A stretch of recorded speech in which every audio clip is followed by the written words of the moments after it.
Vamos a empezar nuestro curso de exégesis bíblica. Quisiera yo empezar con algunas nociones muy básicas.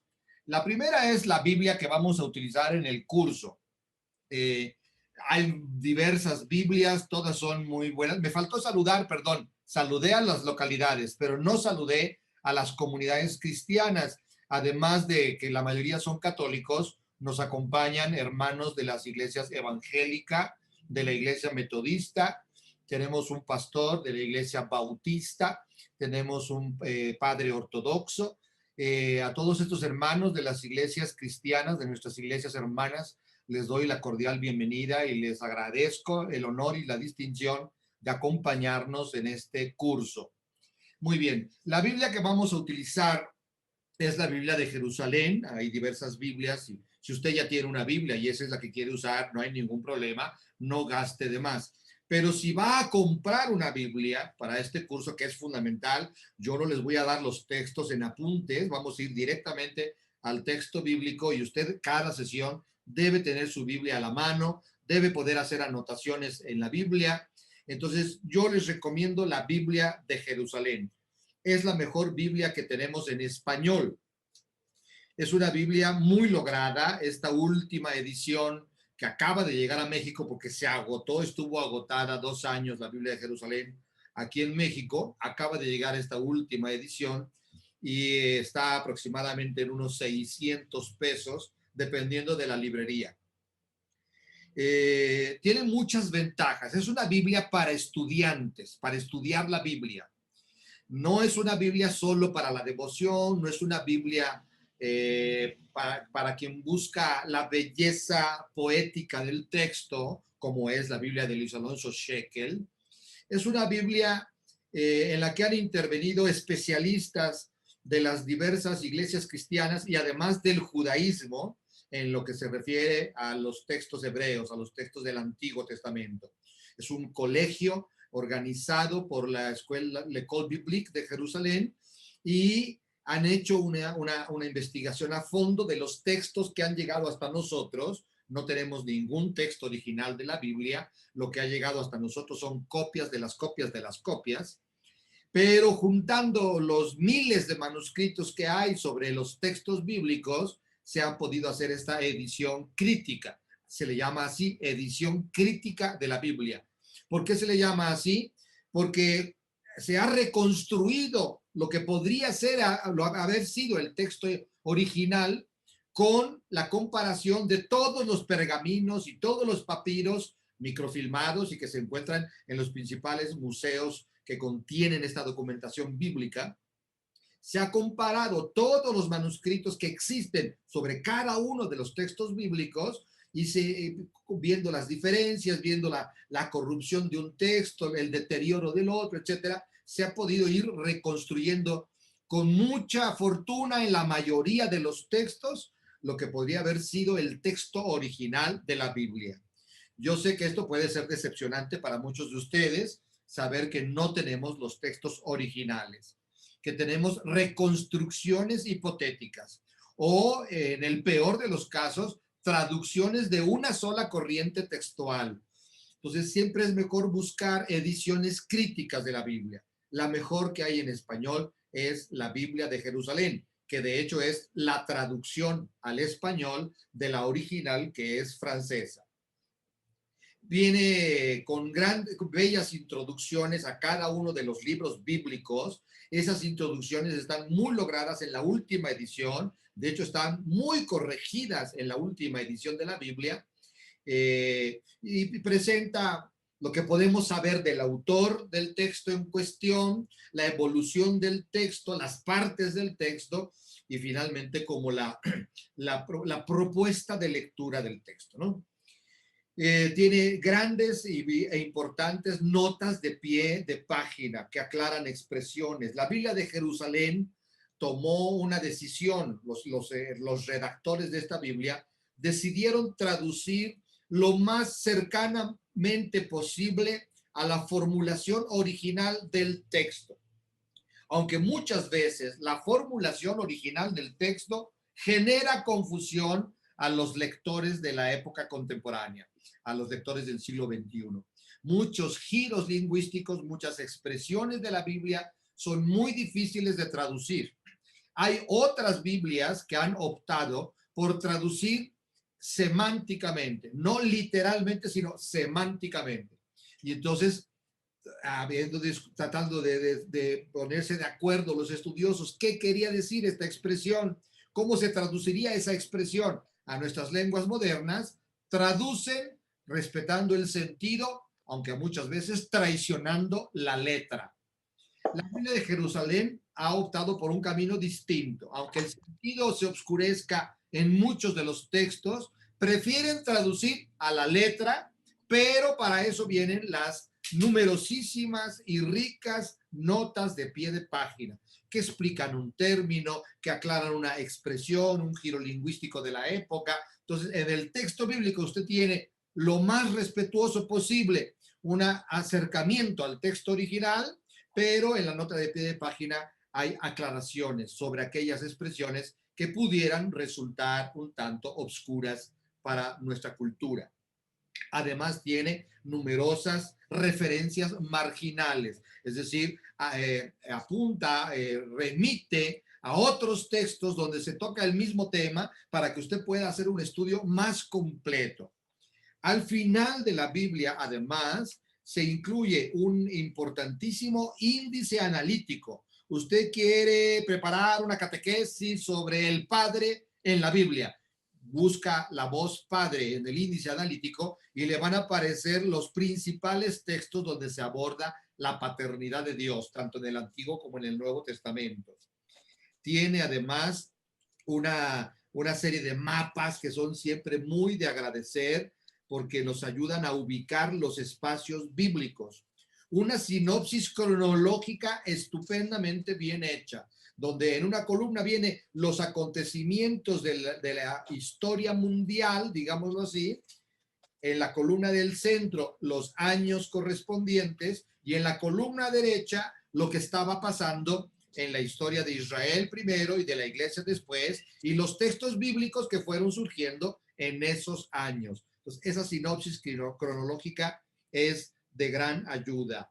Trae un calendario que nos ayuda a entender cómo medían los días, el tiempo en la época judía y luego en la época romana, un índice de medidas y de monedas, tanto de la época veterotestamentaria como de la época neotestamentaria, los principales imperios que fueron imponiendo estas monedas. Nos encontramos muchas veces referencia a esas medidas, a esas monedas en los textos evangélicos y no sabemos qué significan. Bueno, el índice alfabético, el índice de medidas y monedas nos ayuda a entender qué era un diafragma, qué era un didragma, perdón, no un diafragma, un didragma, un óbolo, qué era el calco, qué era el leptón, qué era el estáter, qué eran los talanton, los que después se tradujo al español como talentos y la gente lo entiende totalmente al revés de lo que significa el término original.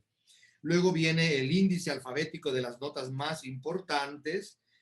Entonces es una Biblia de batalla, es una Biblia para estudiar, para meterse a fondo al análisis de los textos bíblicos. Le repito, si usted ya tiene una Biblia, la puede usar sin ningún problema, ¿de acuerdo? Pero los hermanos de la Iglesia Protestante han hecho una nueva edición del texto que ellos prefieren siempre, que es el de Reina Valera, y está muy lograda la nueva traducción de Reina Valera, pero sigue siendo mejor desde mi punto de vista la Biblia de Jerusalén, en la que hay muchos investigadores evangélicos y metodistas de la Biblia, y hay muchos judíos en este equipo de la Biblia de Jerusalén. Muy bien. Es fundamental que usted venga con su Biblia a la reunión de los viernes por la noche, porque yo voy a decir, vamos a ver este texto y nos vamos a lanzar a la lectura del texto y voy a ir presentando las palabras clave, la formulación quizás original de esas palabras y nos vamos a meter al sentido de esas palabras. Muy bien. Empecemos explicando qué significa la exégesis, porque es una palabrita rara que pudiera pues ser desconocida para muchos de ustedes. La palabra exégesis significa extraer, viene del griego exegumai, extraer, en este caso, extraer el significado de un texto. Es una disciplina científica. Aunque ha habido tantas corrientes exegéticas a lo largo de la historia, que algunos dicen que de ciencia no tiene nada, que es más bien un arte. Y como arte no se ajusta a una metodología rigurosa y por lo tanto cada quien hace la exégesis que le inspiró en ese momento su propia devoción. Bueno, ha habido excesos en la exégesis y ha habido límites en algunas épocas. La época patrística la época patrística son los primeros 800 años de cristianismo, se le llama así porque hubo grandes teólogos que se llaman los padres de la iglesia. En esa época, sobre todo la exégesis era alegórica. No tenían otras herramientas para hacer un análisis de un texto que ya les quedaba muy lejos. Los principales padres de la iglesia que escriben a partir del siglo IV y hasta el siglo VIII, pues ya era 400 años de distancia del texto original, que era muchísimo tiempo en aquella época, sobre todo porque los textos se perdían, no tenían como nosotros hoy la capacidad de hacer acervos documentales que duren mucho tiempo. Entonces, pues se desconectaron, digámoslo así, del sentido original de los textos y se vieron obligados a hacer alegorías, aplicaciones un poco así inspiradas por la intención teológica del padre en cuestión, Agustín de Hipona, por supuesto San Gregorio, Orígenes, que son grandes, mi santo patrono San Cesario de Arles, que tiene todo un comentario al Éxodo, hacían explicaciones o exégesis alegóricas. No tenían herramientas para estudiar textos antiguos. Hoy en día, por supuesto que nadie duda que la exégesis es una disciplina científica. Cada vez más se ha depurado la metodología con un gran rigor. Es parte de la lingüística. Claro que la lingüística pues es una ciencia bastante reciente. O sea, tiene 300 años la lingüística, ¿no? Pero ha ido depurando sus métodos. Y entonces la exégesis, ahorita lo voy a explicar un poco más al hacer la distinción entre exégesis y hermenéutica, quedémonos con la idea de que la exégesis busca el significado de un texto, en este caso de un texto bíblico. Eso es lo que vamos a intentar nosotros acá. Vamos a ver algunos textos y vamos a tratar de penetrar en su significado. Una primera pregunta que podría surgir es, ¿qué acaso el significado no está clarito? Adán y Eva y tuvieron un hijito llamado Caín. ¿Qué hay que buscarle allí?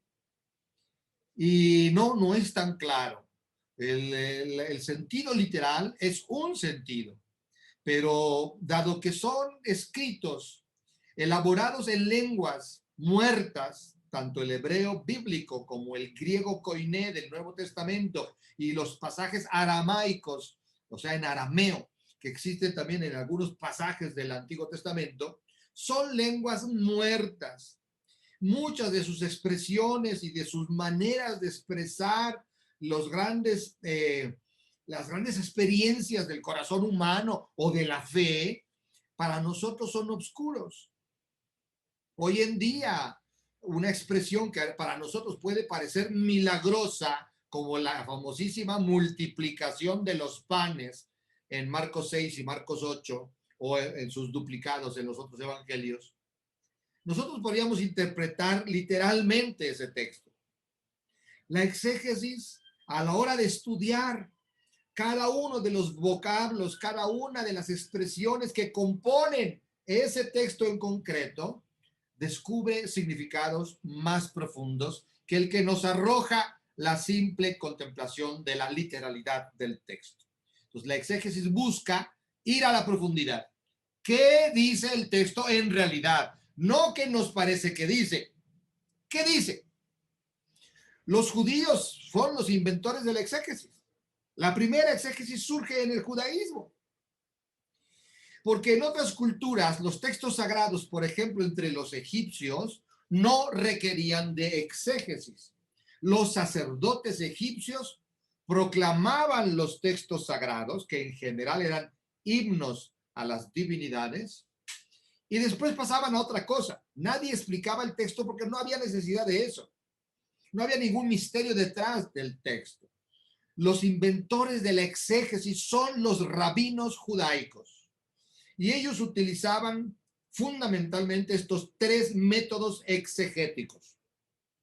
La Haggadah. La Haggadah es una enseñanza doctrinal que sigue a un relato. Por ejemplo, el relato con el que vamos a empezar este curso, el primer relato que vamos a ver es el relato yavista de la creación, Génesis 2, 4b al 25. Ese relato es eso, es una historia, es un relato, es una narración, es un cuento, digámoslo así, o un mito, como ustedes quieran llamarle, ¿no? Pero ese relato contiene un mensaje doctrinal que el rabino, cualquier rabino del siglo segundo, del siglo primero, antes de la era cristiana, los rabinos que conocieron los cristianos, el rabino con el que estudió Pablo de Tarso, qué sé yo, los rabinos proclamaban el texto tal y como estaba en su Biblia hebrea, en una serie de homilías y de discursos que se pronunciaban en las sinagogas, sobre todo, y en las escuelas de la Torá, se buscaba la enseñanza doctrinal. El relato de Génesis 2, 4b al 25, la enseñanza doctrinal es que el mundo viene de Dios y que la pareja humana viene de Dios. Esa es la enseñanza doctrinal. Se utiliza el método Haggadah. ¿Qué nos enseña doctrinalmente?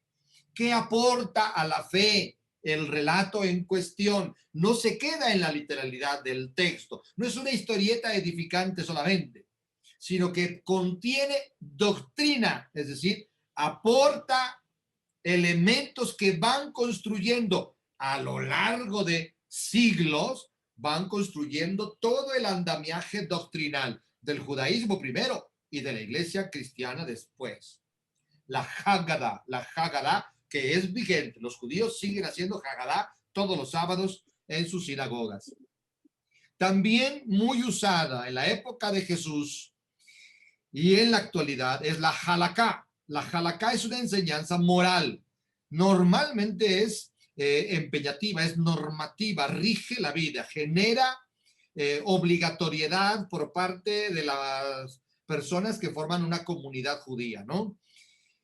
A partir de algún acontecimiento de la historia de la salvación que viene narrado en un texto bíblico, ese acontecimiento, por ejemplo, la alianza en el Sinaí, la dotación de la ley por parte de Dios a Moisés, pero a través de Moisés al pueblo, ese acontecimiento genera enseñanzas morales, es decir, el pueblo que recibe el relato que contiene ese acontecimiento necesita saber, gracias a la Halaká que le va a dar el rabino de su pueblo, cómo debe vivir, qué enseña ese texto para la vida, cuáles son las cosas que Dios admite y las cosas que no admite. A eso se refiere la enseñanza moral y por eso decimos que es normativa de algún acontecimiento de la historia de la salvación presentado a través de un determinado género literario que se descubre como empeñativo para la vida o con carácter de obligatoriedad para quien está contemplando el texto. Y el último método exegético que utilizaban los judíos, si todos son contemporáneos a la época de Jesús, es el pesher. Y el pesher es la actualización de un relato a la vida. Se escucha una historia, por ejemplo, la historia de Susana, acusada injustamente por esos ancianos libidinosos que habían querido abusar de ella y después, como ella no se prestó a sus impulsos, entonces la acusaron de adulterio, etcétera, y estuvo a punto de ser llevada a la muerte. Bueno, esa historia se aplica a la vida. Se busca en esa historia una enseñanza para la vida. Y entonces no tanto en la clave moral, sino en la clave espiritual. Y entonces edificante. Y entonces sostenedora de las virtudes que en una determinada época se consideran más importantes para la comunidad de la salvación. Estos son los tres métodos exegéticos. Fíjense qué riqueza ya tenían los judíos, inventores de la exégesis a nivel mundial, a la hora de abordar sus propios textos. Por eso estudiaban y estudiaban durante años la Biblia y volvían sobre los mismos textos que eran sus textos sagrados para desarrollar estas tres dimensiones que para ellos eran suficientes para que el judío pudiera vivir de acorde a la voluntad de Dios. Muy bien. Al final de la sesión voy a dejar unos minutos para preguntas o comentarios de ustedes. No se preocupen, si usted tiene alguna duda, apúntela por favor, que ya la abordaremos al final. ¿Cuál es la diferencia entre exégesis y hermenéutica? Es una diferencia muy sencilla, es muy fácil de comprender.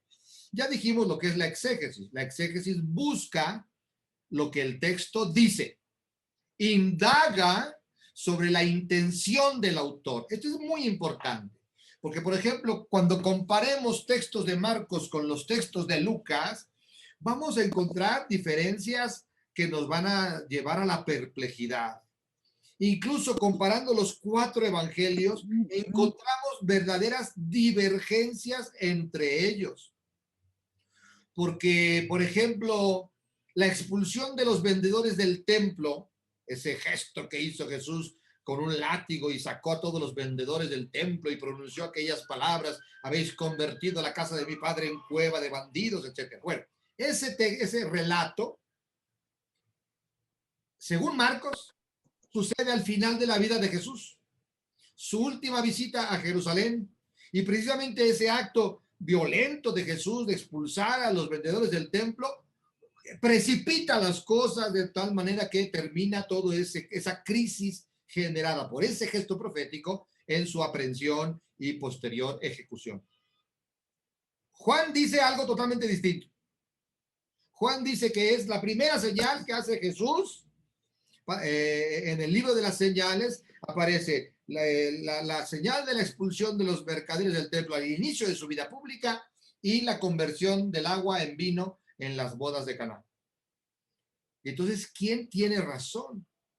¿Cuándo hizo Jesús el gesto profético de la expulsión de los vendedores del templo? ¿Al inicio de su vida pública, como dice Juan, o al final de su vida pública, como dice Marcos? Para poder dilucidar la historicidad, habrá que indagar la intención de los autores y tratar de buscar cuál de los dos puede estar más influenciado por una intención teológica que por una intención historiográfica, por el deseo de comunicar una noticia que haya sido, que sea realmente verificable históricamente, ¿no? Se intenta indagar sobre la intención del autor. La exégesis busca el análisis riguroso de las palabras. No se asusten, no les vamos a pedir que aprendan griego y hebreo para poder hacer este curso. Vamos solamente a detenernos en algunas palabras que son clave para poder entender el texto. Desgraciadamente, los intentos de traducción al español o al francés primero y luego del francés al español a veces no son muy afortunados, ni siquiera en la mejor Biblia que tenemos, que es la de Jerusalén. Entonces tenemos que ir a la palabra original y explicar qué significaba esa palabra. La lengua hebrea es una lengua sintética. A diferencia de nuestras lenguas modernas que se desprenden del latín, que son lenguas analíticas. La diferencia entre una lengua sintética y una lengua analítica es que la lengua analítica tiene mucho mayor riqueza de vocabulario. La lengua sintética es más pobre en su vocabulario. Y por lo tanto, con una misma palabra, dependiendo del contexto, dependiendo de la intención del autor, dependiendo de la forma como escribe la palabra, esa palabra puede significar una cosa o puede significar otras 10 o 15 cosas. Entonces, a veces es muy difícil traducir un texto bíblico si no conocemos a fondo algunas palabras que son clave, ¿no? O algunas expresiones que son clave. Y este análisis riguroso de las palabras exige que algo digamos de la cultura, porque las palabras, ¿no es cierto?, son la expresión de la cultura. Son una manera de expresar lingüísticamente conceptos culturales, modelos cognitivos, arquetipos de una época y de una comunidad, de una etnia. No pensaban igual los semíticos, que son los autores del Antiguo Testamento, que los griegos, algunos de los cuales compusieron el Nuevo Testamento, como Lucas. Tenían dos maneras radicalmente distintas de pensar. Entonces tenemos que ver qué significaban las palabras, aún la misma palabra, dicha por un judío a dicha por un griego. Son palabras que significan cosas diferentes. Y por lo tanto tenemos que entrar a ese análisis que es un poco más profundo. La hermenéutica es la ciencia de la interpretación del texto. No es lo mismo buscar lo que el texto dice realmente, la intención del autor, el análisis de las palabras, que hacer una interpretación del texto. La interpretación tiene que ver más con el lector que con el autor. No hay una única interpretación de un texto. Hay un sentido que el autor le quiso dar, eso sí. Y hasta ahí hacemos exégesis. Si descubrimos la intención que el autor le quiso dar a ese texto, estamos en el campo de la exégesis. Pero no basta saber la intención que tuvo el autor para hacer una interpretación del texto que sea para nosotros verdaderamente herramienta para la fe. Entonces hay reglas para la interpretación. Claro, cada singular creyente, dependiendo de lo que haya fumado o cenado, pues hará una interpretación más churrigueresca de un texto, pero hay leyes establecidas por las diversas comisiones de estudios bíblicos, y la Iglesia Católica tiene una comisión de hermenéutica bíblica que fijan hasta dónde puede llegar la libertad interpretativa.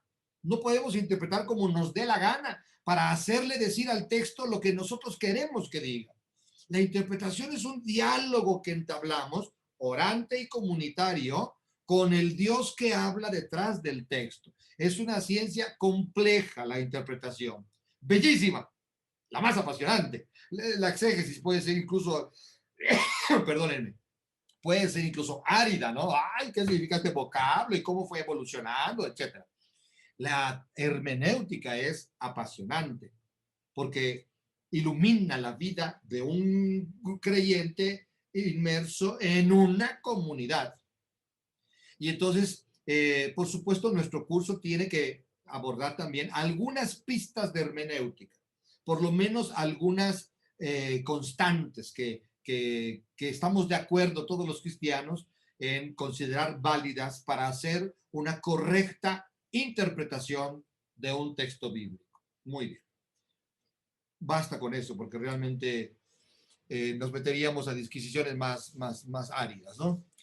La iglesia primitiva tuvo dos grandes criterios fundamentales para hacer exégesis. Hablo de Pablo de Tarso, pero también hablo de la primera de Pedro, hablo de la carta a los hebreos, estos textos fundamentales que son textos que hacen exégesis de otros textos.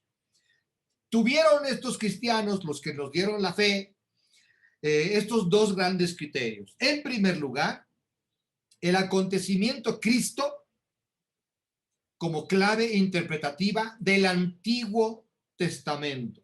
Esto es fundamental. Y esto marca la ruptura entre el cristianismo y el judaísmo. Muchos pensadores judíos han intentado interpretar a Cristo, el acontecimiento Cristo, desde sus textos. ¿Cómo es que llegó a suceder el surgimiento de este profeta Yehoshua Bar Yosef? ¿Y cómo es que sus discípulos llegaron a proclamarlo Dios? Y tratan de interpretar ese acontecimiento profundamente traumático para el judaísmo desde sus textos. La comunidad cristiana primitiva, y eso es normativo para nosotros durante 2000 años, nosotros tomamos ese camino que ellos iniciaron, hace el análisis del Antiguo Testamento al revés. Solo se puede interpretar el Antiguo Testamento desde Cristo, no al revés. El Antiguo Testamento no nos sirve para interpretar el acontecimiento Cristo. Cristo es la clave de interpretación de todo el Antiguo Testamento. Y de hecho nosotros vamos a estudiar varios textos fascinantes del Antiguo Testamento y los vamos a estudiar desde la clave cristológica. Cómo desde Cristo esos textos adquieren una luminosidad y una profundidad semántica que un judío no tiene, porque no tiene esa clave interpretativa. El acontecimiento Cristo es todo. La vida de Jesús, el mensaje de Jesús y sobre todo el misterio pascual de Jesús, su pasión, muerte y resurrección. A eso le llamamos el acontecimiento Cristo. El segundo criterio exegético que siguieron los cristianos de la iglesia primitiva es que el acontecimiento Cristo es el criterio iluminador y por lo tanto normativo para la iglesia de todos los tiempos. No hay otra norma en base a la cual debamos medirnos nosotros que el acontecimiento Cristo. Y entonces los textos que analizaremos del Nuevo Testamento los analizaremos como fuentes de iluminación para que podamos aplicar a nuestra vida, a asumir, a acoger, interiorizar nosotros mismos el acontecimiento Cristo a fin de descubrir nuestra propia vocación en la iglesia de nuestro tiempo. Estos dos criterios interpretativos son fundamentales. De hecho, la tarea que les voy a dejar hoy tiene que ver con estos dos criterios interpretativos de la exégesis. Estos dos criterios fundamentales que nos dejaron los cristianos primitivos.